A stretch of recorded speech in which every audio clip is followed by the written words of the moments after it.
this morning is from Professor Percy Allan, who has a very extensive background in advising many nations and states and communities around the world about what they should be doing. Percy was Secretary of the New South Wales Treasury and Chairman of New South Wales Treasury Corporation. He was also has chaired an independent inquiry into the financial sustainability of New South Wales councils. And last year he made a presentation to the Committee for the Economic Development of Australia, the CEDA group, about virtual local government. That's imagining your local council didn't exist, in the words of one journalist. So to hear that presentation and discuss the philosophy behind it, please welcome Percy Allan.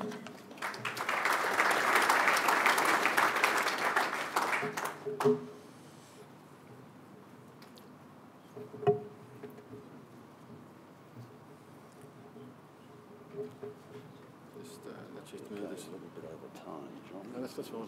Just okay, thank you. Just need a time. And okay. Just click it forward to move forward. Yep. Okay. Well, Councillor Bill MacArthur and John Hennessy, thank you for this invitation, and good morning, ladies and gentlemen. I've been asked to speak about the provocative subject of virtual local government.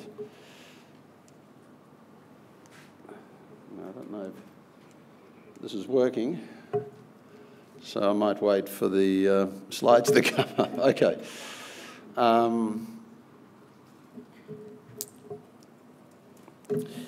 In this chart, it's actually from Sutherland Council in New South Wales.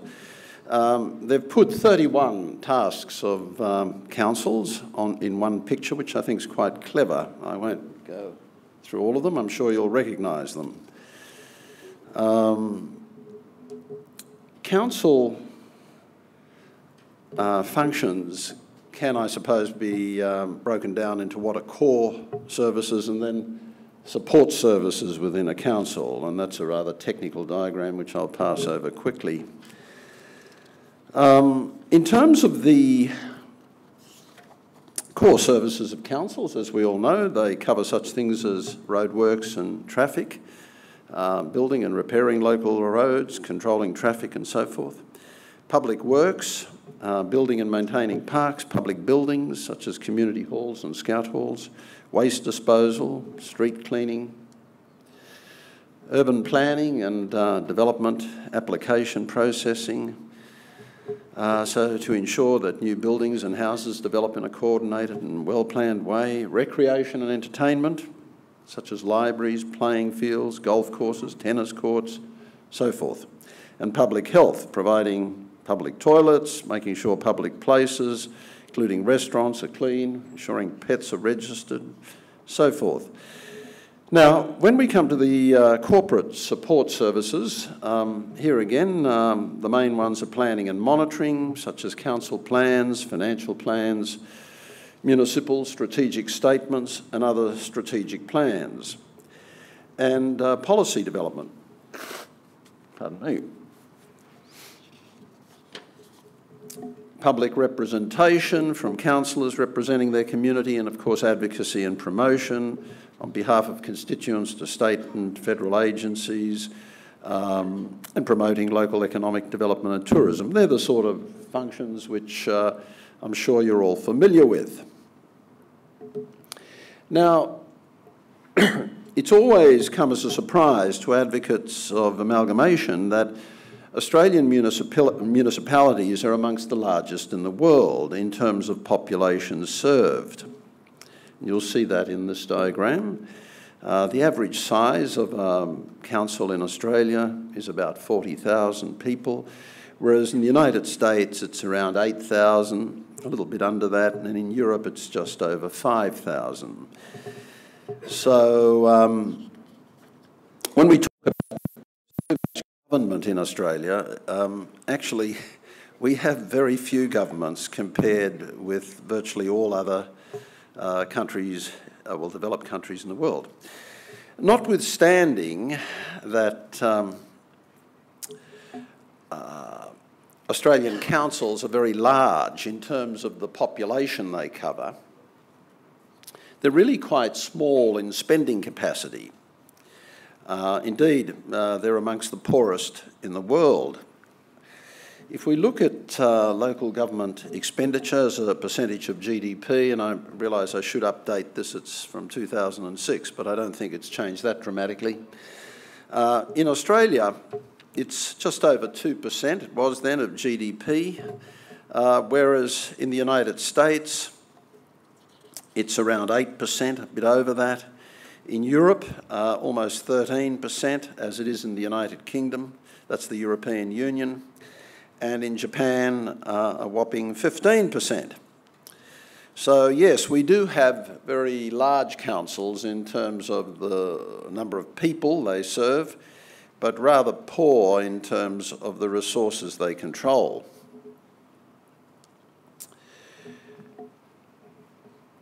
Notwithstanding claims about economies of scale, there is really little relationship between a council's size and its cost per resident.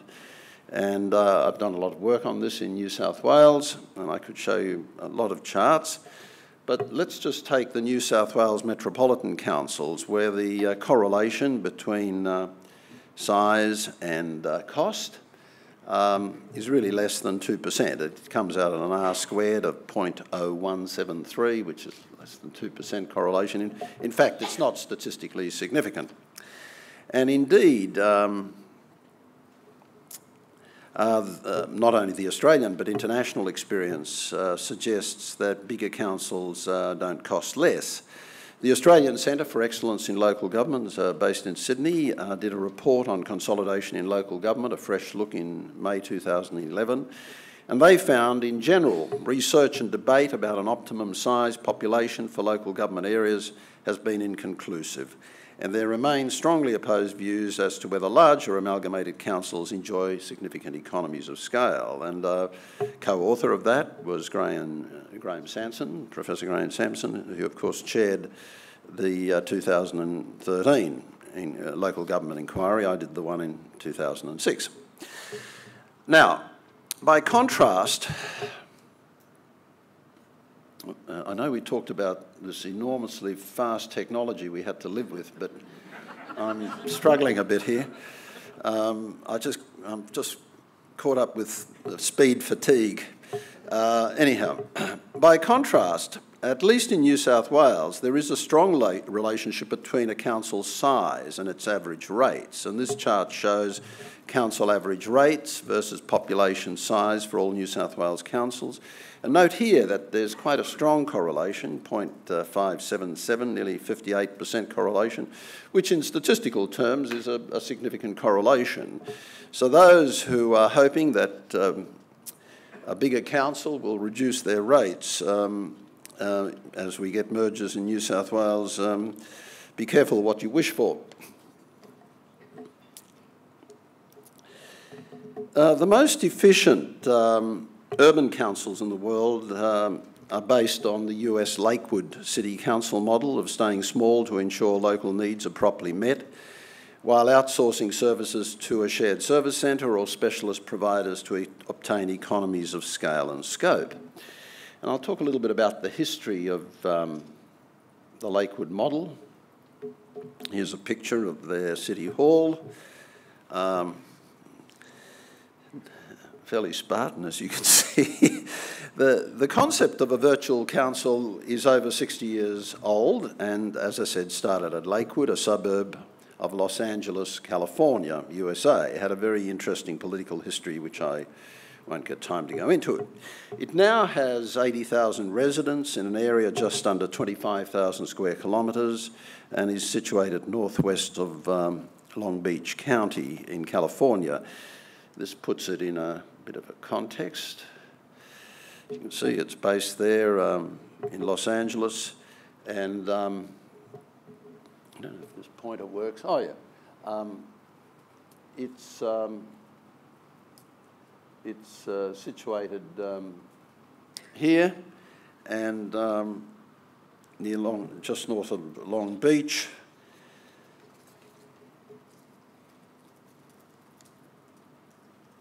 change the slide again. Now, Lakewood rose from being quite a small village in 1950 to a community of more than 70,000 residents in less than 3 years. It had this massive growth from this small housing estate. And so its municipal needs grew.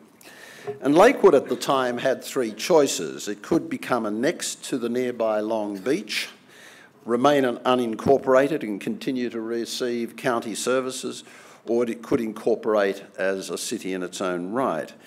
As I said, there was a particular character, an activist in the area who said they wanted to stay independent and they wanted to have their own council, and so the debate was, well, how are you going to do that when you don't have all this infrastructure, and how could you do it? And they came up with this idea of the contract city or the virtual council. So in 1954, as a result of the local activists, a referendum was held, and to everyone's surprise, they actually chose to break away, to secede and become their own incorporated city, the largest community in the country ever to do so in America. Now, Lakewood pioneered the concept of a virtual council because it started with only a handful of employees. It has more now, but and it did so simply by basically contracting its services from the Los Angeles County, which was already providing them. But it decided it would make the decisions about the services for Lakewood, and that Los Angeles County would now become the supplier, the servant to the city of Lakewood, rather than its master. And the people of Lakewood would make their own decisions. And that's continued. It still contracts most of its services to public and private agencies, with Los Angeles County still being the biggest provider. And many other Los Angeles suburbs have gone the same way, followed the Lakewood plan, such as Cerritos and Diamond Bar. And other areas in America have caught on, Sandy Springs and Dunwoody in Georgia, and Centennial in Colorado, and Maywood also in California. But there's quite a lot of Lakewood Plan councils across America. It's been the fastest growing council movement in the United States. Now, the reality is that some council activities have scale economies, that is, costs fall as you get bigger, while others don't. So, for instance, routine processing of rate notices and paying invoices do have scale efficiencies.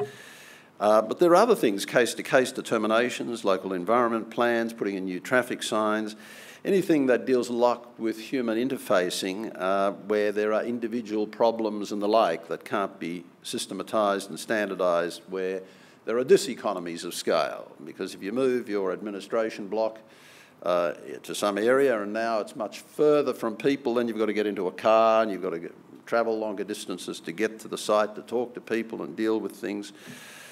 In capital works and maintenance, there can be economies of scale in footpaths, lawn mowing and the like. Again, can be generic activities. In corporate services, there are a lot of economies of scale, but there can also be diseconomies, particularly when it comes to community consultation. So the reality is in local government, and that's the reason that chart I showed you before on metropolitan councils in Sydney is flat. There are certain economies in certain things as you get bigger, but there are diseconomies as well, and the two seem to one outweighs the other. So you end up with a flat line rather than this U-shaped curve where you'd expect enormous economies, and only as you got really big the diseconomies to emerge. Now, amalgamation is in many ways an extreme form of shared services where every activity of a group of councils is centralised in a new administrative body reporting to a single council. But as I said, there's no compelling evidence that centralising all local council activities in a single mega council produces cost efficiencies, and that's because, as I said, with scale, some activities obtain economies while others develop diseconomies. Hence, the most efficient and effective path to local government, in my view, is to share. Oops, I think I've jumped up in here. don't know if this works back. Oh, yes, it does.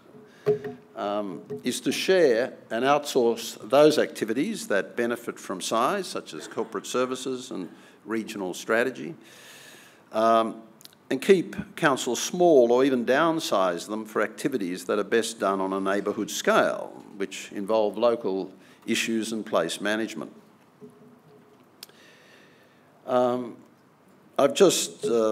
I wrote a book about this 15 years ago, but I've just completed an exercise for 3 councils in Sydney who are interested in sharing a lot of their services. So I've had to go back over the literature and the evidence and so forth, and I'm sharing some of that with you now.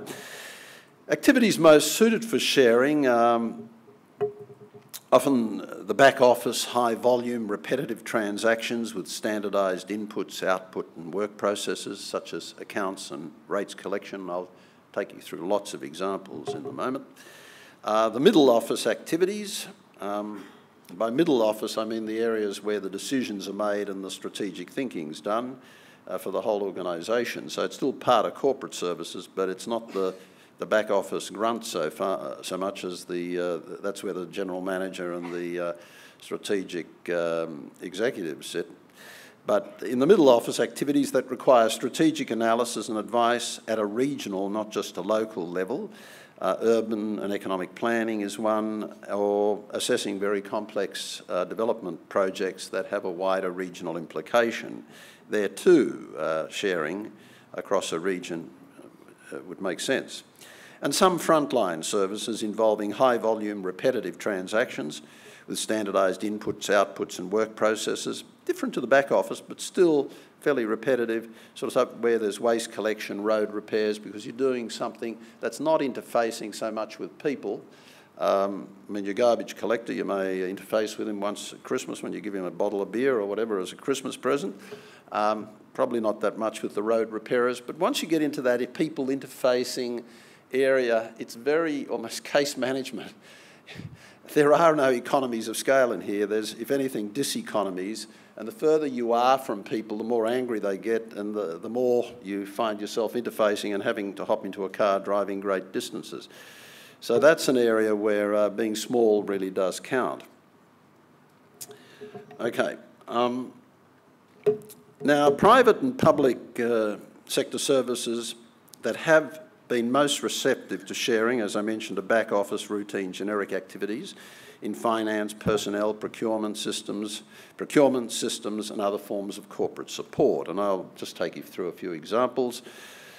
This talk will be available, I understand, later on the web, so I won't take you through all of them. But finance, accounts receivable, payables, general ledger, billing, rates collection, so forth. Personnel, payroll, employee benefits, workers' comp, insurance, so forth. Procurement, requisitions management, receiving, sourcing and vendor management, stationery stores, asset registers, so forth. Systems, desktop support, telecommunications, data centre operations, hardware, software, acquisitions. Corporate, legal, security, printing, records and archives, planning. This is a bit different in that it's very much a strategic activity, but because it has regional implications, it is sometimes also centralised, or at least the regional aspects of it. So local and regional urban planning and development application processing, when you can share particularly what are called economies of scope, which are somewhat different to scale. They're ones where you, for instance, where a group of planners working together and brainstorming collectively rather than disparately and individually can often work better. Things can be done better because they're brainstorming as a group and you get a critical mass of professionals together who produce a better output than just one professional or two working on their own. Now, at this point, I should note that the history of Australian public sector shared services is poor, and I think there are reasons for this, but I'll quote. Quite a few audits have been done now and reviews in every state, and particularly the state shared services centres have not worked as well as expected. And to quote from the Australian Institute of Management's review of them, done in 2012. They say, sadly, while the benefits are clear in principle, in practice, large-scale public sector shared services implementation have almost invariably been problematic. The literature describes overly optimistic business cases, poor governance, bad technology choices, and lack of ongoing political sponsorship. The Auditors General of several Australian jurisdictions have reviewed cost overruns and delays in implementation. In some cases, they've expressed doubt that shared services will ever achieve their promise, and that's all one paragraph. I broke it into 2 sentences. So not a great record. And the reason for this, when one goes through these reports, seem to be these, in my view. They pursue cost savings at the expense of service standards. Often the shared service centres, the prize in the eye is these huge cost savings, and they forget that really that is just one of things to look for. Actually getting better services needs to be very high up there. They underestimate the cost and effort required to succeed. They often get poor leadership, planning and technical competency. They're often done in a very primitive way, like we'll have a shared service and just throw all the computers on Monday into the same building over there, bring all the staff together and let them work it out. It really just doesn't work like that. When I was finance director of the Boral Group for a few years, I'd moved from Treasury. I spent a number of years doing this at Boral.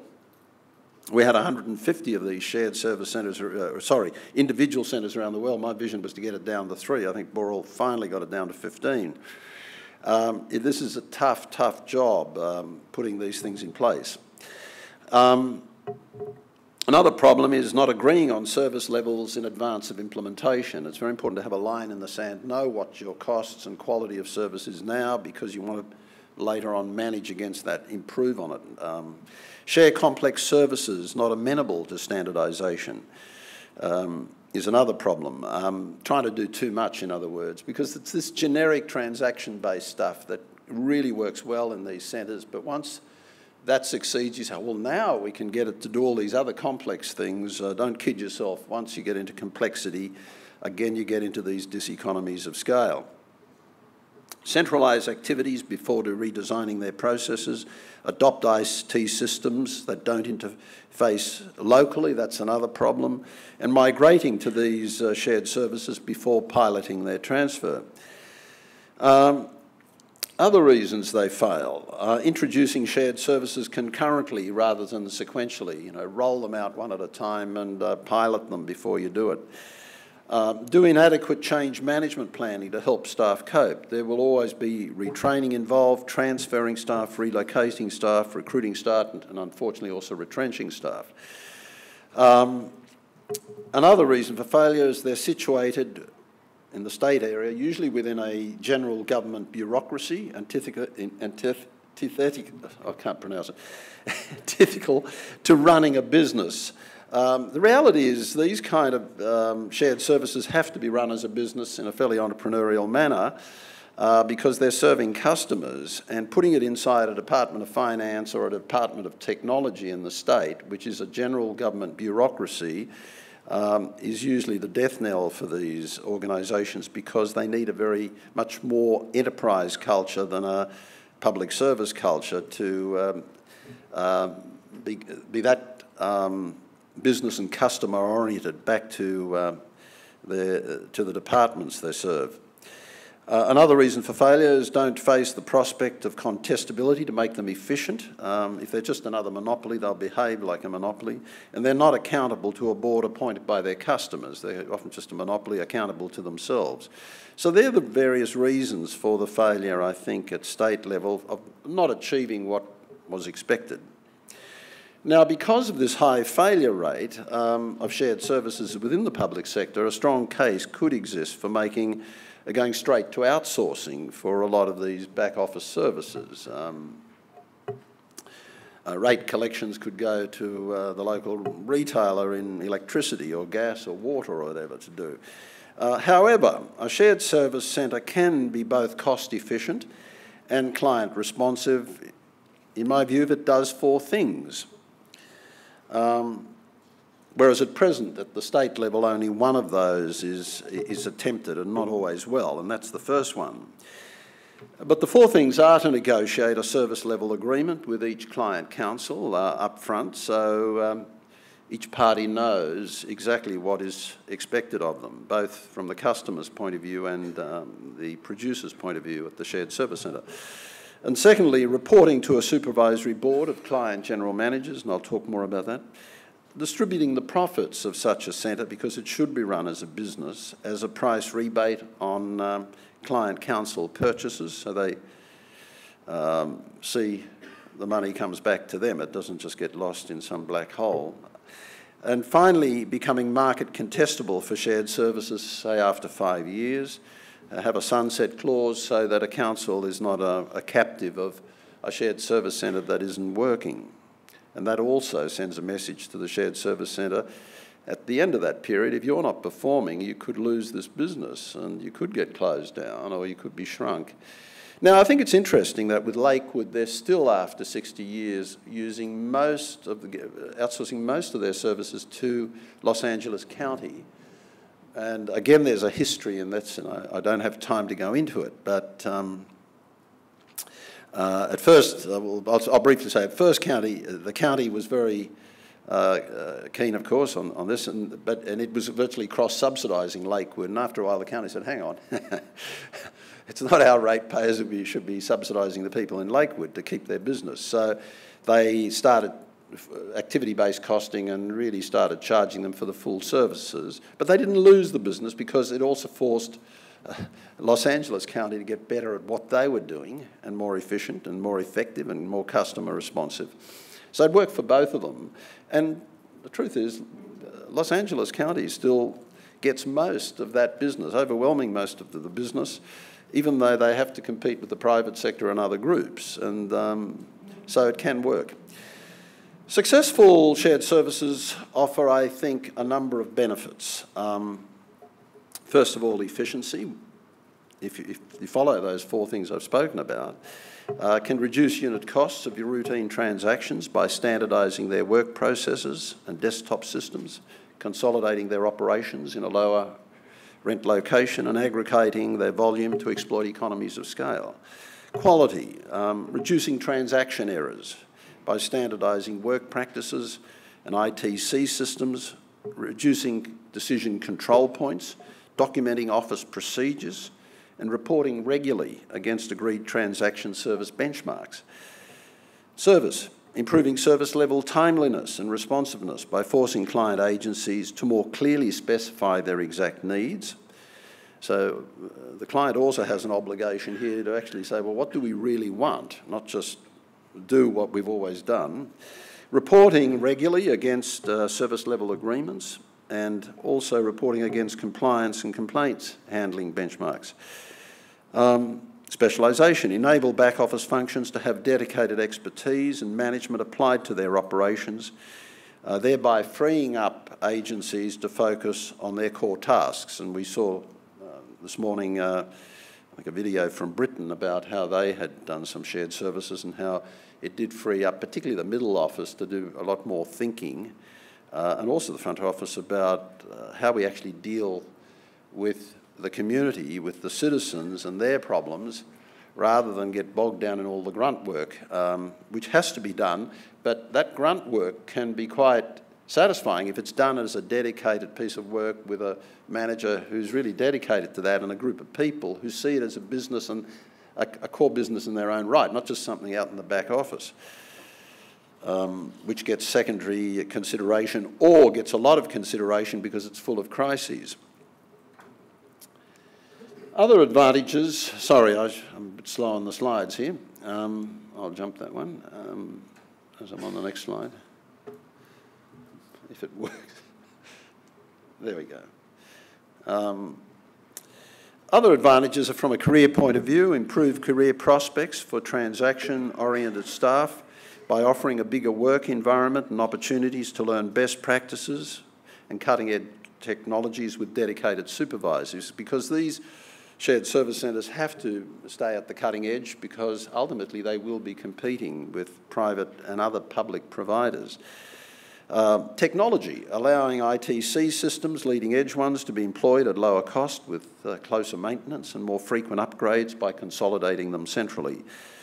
In terms of compliance, improving compliance with audit, tax, OHS and other regulatory requirements by upgrading and standardising record keeping and consolidating reporting and performance.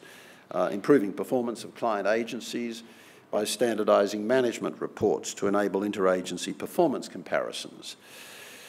Well, I'm going to take a breath after that long list and just have a drink.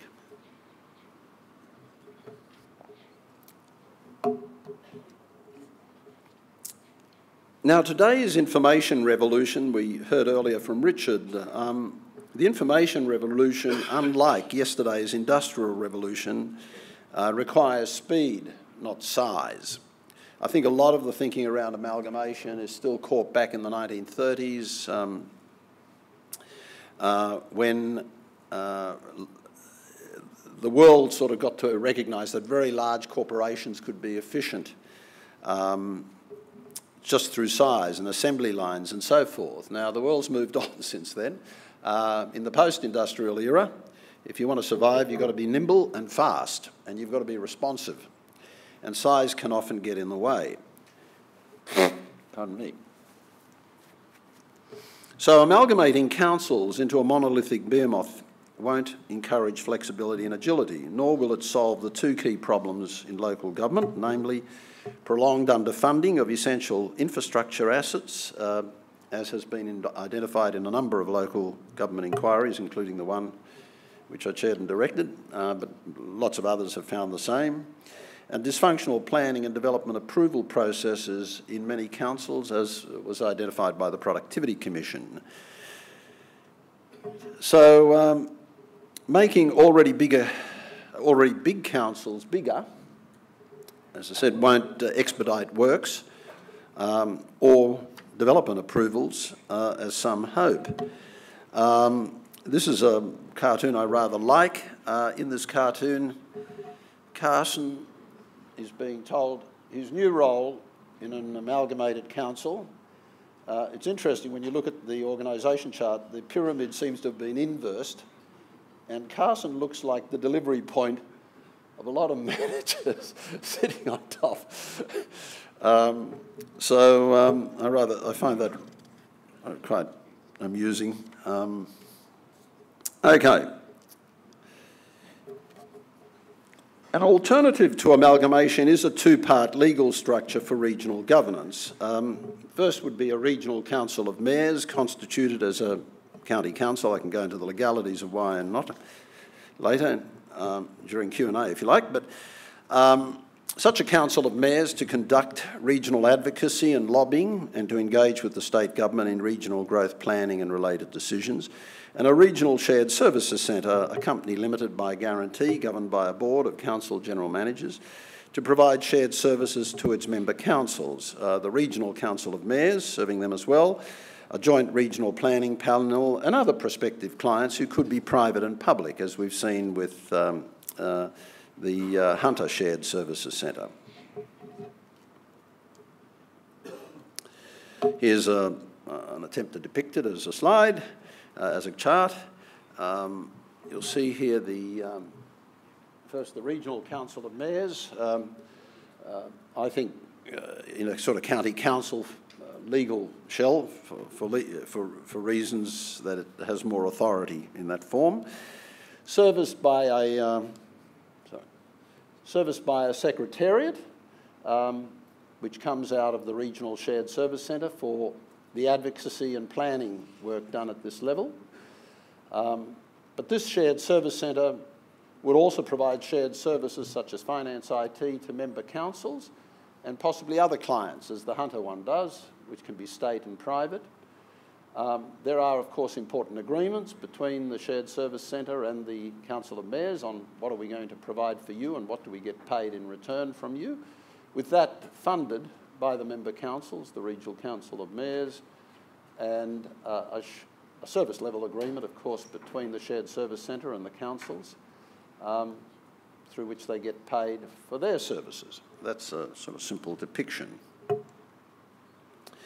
The first step in this model would be to merge administrative functions of neighbouring councils that would benefit from economies of scale and scope, and really they should be established through an expert inquiry, but merging them into a linked shared services centre that would be run as a commercial cooperative by member councils. Now, I say cooperative, it would actually be a company limited by guarantee. It wouldn't be a cooperative in a legal sense because there's certain legal problems with that which we can talk about, but it would behave like a cooperative even though it would be incorporated. And they would pay a dividend to each council member commensurate with the value of services sold to that council member, not dissimilar to the university's cooperative bookshop. I think they call themselves the cooperative bookshop now, which is, I was surprised to learn, the largest cooperative in Australia. So when you go and buy a book, if you're a member of the cooperative bookshop, you get your dividend by way of a rebate on your book.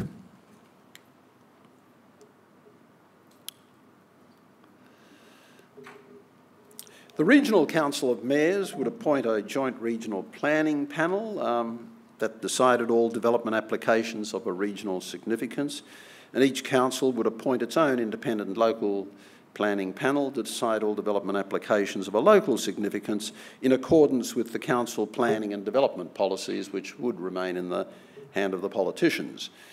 The Shared Service Centre would have an ongoing mandate to provide professional staff to assist both the local and regional planning panels, again on a fee-for-service basis. And again, that can be illustrated with a chart. See here, here's the local council chamber, but then you get the local council administration or secretariat.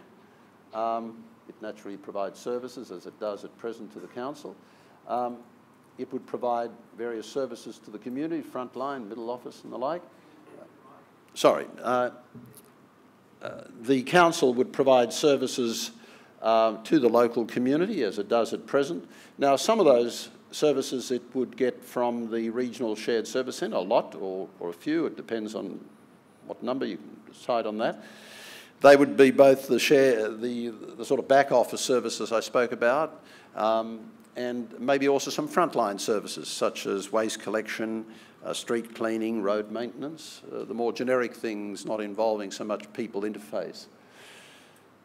The Shared Services Centre would also provide the staff for the regional planning panel and also the local planning panel. The local planning panel would either advise or make decisions on local planning matters, development applications for the local council. The regional one would work to the Council of Mayors, as I explained earlier.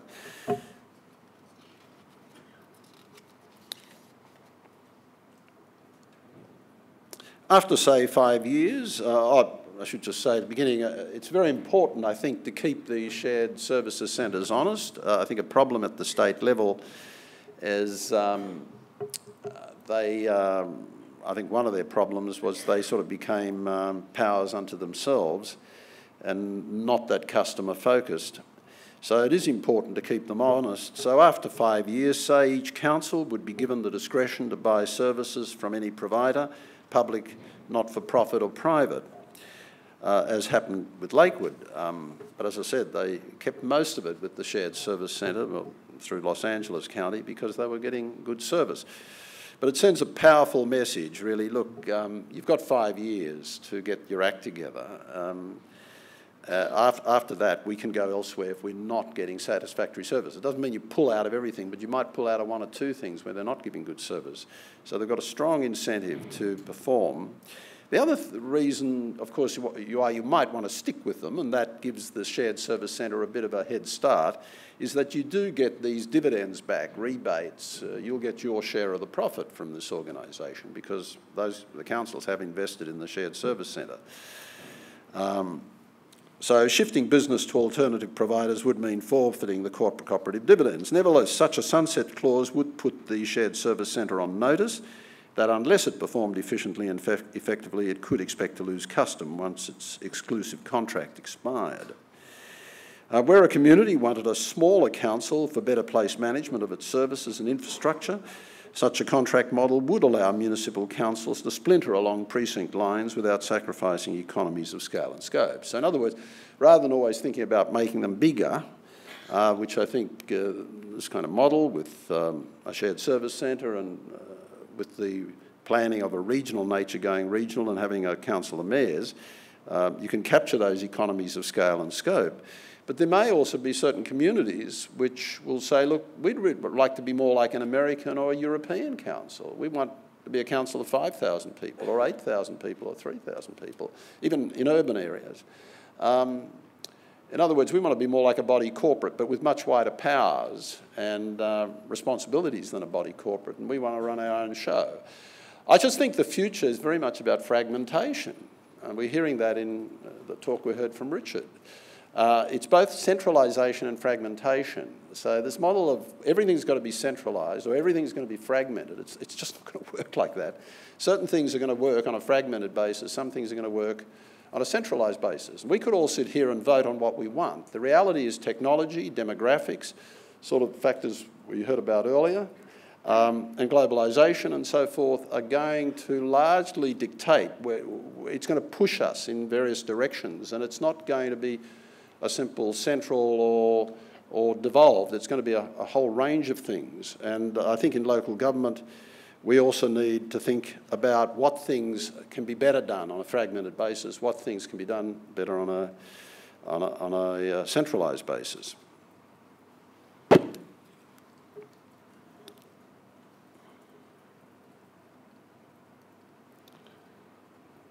Again, I'll wait for the next slide for this over very fast technology, or maybe I'm pointing it in the wrong direction. Oh, here we go.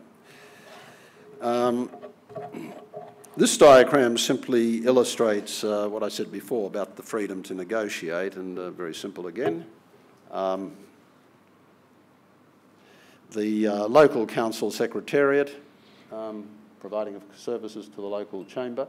Now, the contract would be with the council, probably through the administration, but effectively with the council. After 5 years, you could go to an alternative service provider. And so the service delivery then could come from the shared service centre and other providers who are in competition. But of course, if they're doing a great job, they would keep most, if not all, of the business.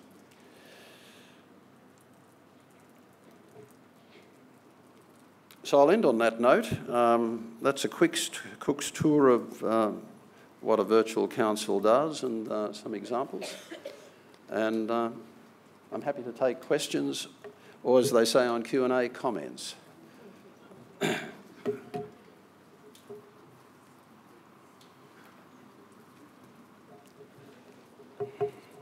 Nick Bizzoli, City of Melbourne. The concept of that you're proposing for sharing, for a shared service, effectively seems to be one of a fourth level of government. We've got our federal, our state and our local government at the moment, and you're proposing, or you may be proposing, a fourth level of regional local government. That's something that has been proposed in WA, for instance, by the WA Local Government Association as a precursor to amalgamations that failed in WA. But I'm always reticent to accept a fourth level of government as being desirable. In addition to which, isn't the state government already a possible provider of these outsourced services in terms of, for example, waste management, where the local government at a local level collects the waste quite effectively and efficiently, but a state government organisation provides the waste management, the costly waste management infrastructure. So rather than a fourth tier of local government, wouldn't we be better off with a state government service provider in the initial phase? And on top of that, WA had the implementation of a shared services unit at a state government level. which failed dismally and was dismantled after a trial. Are you aware of that exercise, and could you comment on why that failed? Well, I went through the reasons why the various state shared services centres failed. I can't remember the specific ones with West Australia, but when I went through all the literature, I pulled all that together in 2 slides. What were the 20 reasons they failed? I personally think the 4 reasons I gave was putting anything like a shared service centre in a general government department when it should be a public trading enterprise is the first thing. And as I mentioned, the other one is just not making it contestable. If you create monopolies are not efficient organisations. The monopolies are very good for policy thinking, long-term strategic, because of their stability, and also for rule making. In other words, doing the steering rather than the rowing, as one classic book put it. But when it comes to service provision, the reality is that a more competitive environment is more responsive to people in terms of meeting needs, particularly in this sort of transaction generic stuff. When as I said, it comes to people services, that's more debatable. So I think actually handing it over to shared service centres at the state level, I think you've answered the question. That's not going to work. When you say a 4th level of government, in New South Wales, we're likely, I think, to move towards regional council of mayors as coming out of the current debate. If they don't succeed at amalgamations. These are pretty lean organisations that they'd meet once a month or something like a council. They'd be serviced by a shared service centre, which would be much of the back offices of councils. It'd be a pretty lean organisation. So yes, they do provide, I suppose, a regional tier of government, as you say, but it's pretty much on a very lean basis.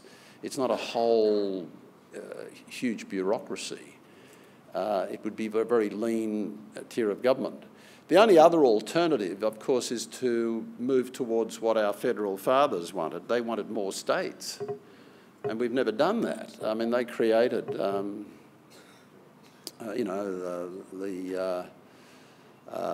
states of Australia, thinking that they would splinter with time as population grew, but then to move towards regional government on a genuine basis, create a whole lot of regional governments, break New South Wales, Victoria, break all the states up into much smaller states.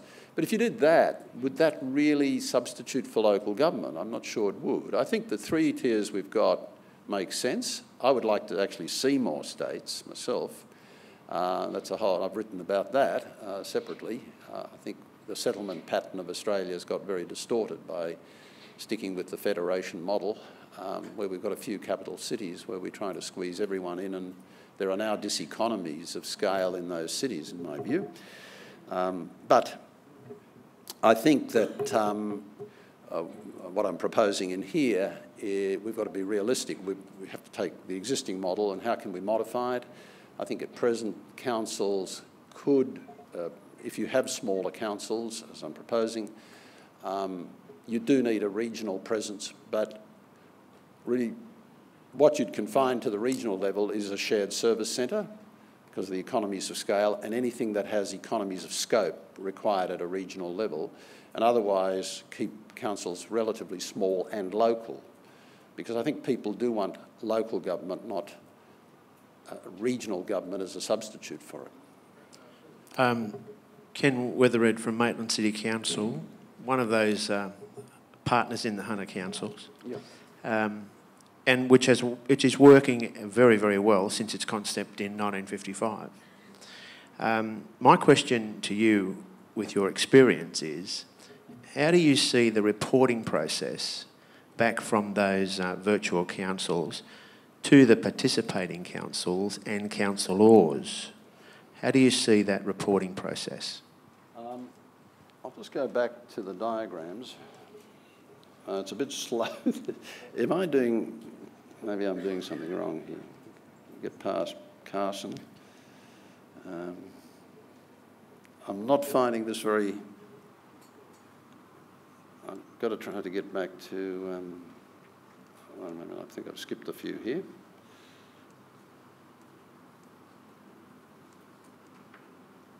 Okay.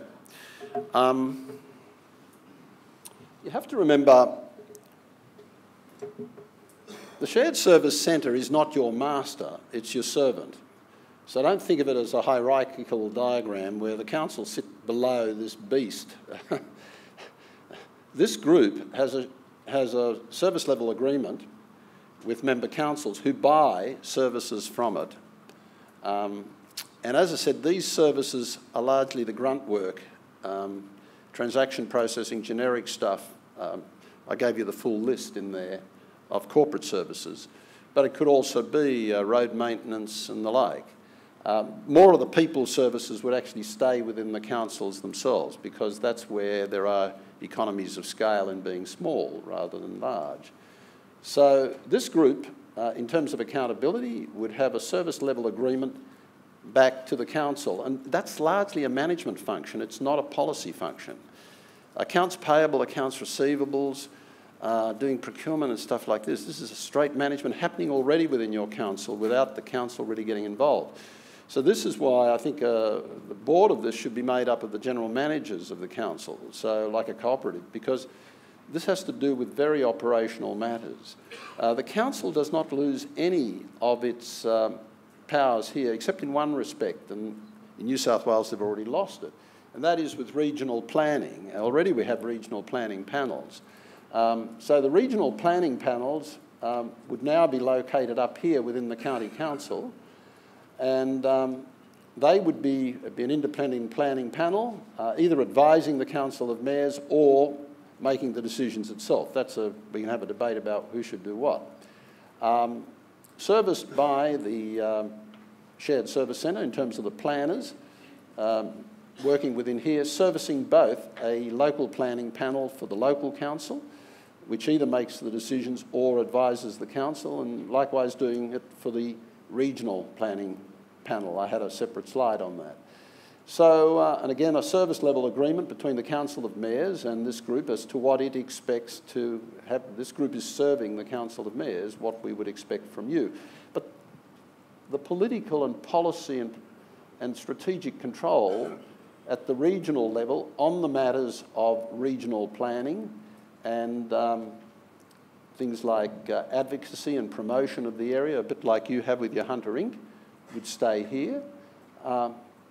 All the control for the council would stay here. This is a servant to this group in terms of providing those services. So I think we have to make a distinction between decision making, which has to stay with the councils, the Council of Mayors, and who does the serving. And so in a virtual council, like look at Lakewood, they started with half a dozen people. None of their powers were moved to Los Angeles County. They simply said, we will buy these services from you, we will keep the rate collection, you'll collect the rates, you've got to hand them over like a lump sum to us each month when you collect it, and we'll come back and negotiate with you and tell you what we want. Not even negotiate, we want this, and if you don't want to provide it, that's fine, we'll find another county, or we'll find the state government, or we'll find a private organisation that will provide it. So I think I should make it very clear that this is not about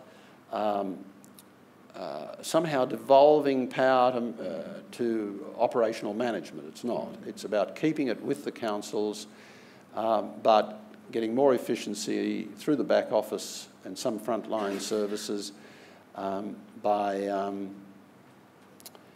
sharing that rather than trying to do it all in-house. Percy, look, I really liked your presentation. I think it gave a very good summary of shared services, and I support your approach wholeheartedly. My concern, though, is I think that we've got a crisis in representative democracy. Representative democracy was a product of an industrial age. We're now at a situation where we've got, according to Larry Institute, only 30% of people under 30 believe in democracy. And if you look at some recent university figures, 57% of Australians don't believe that they have any influence in democracy.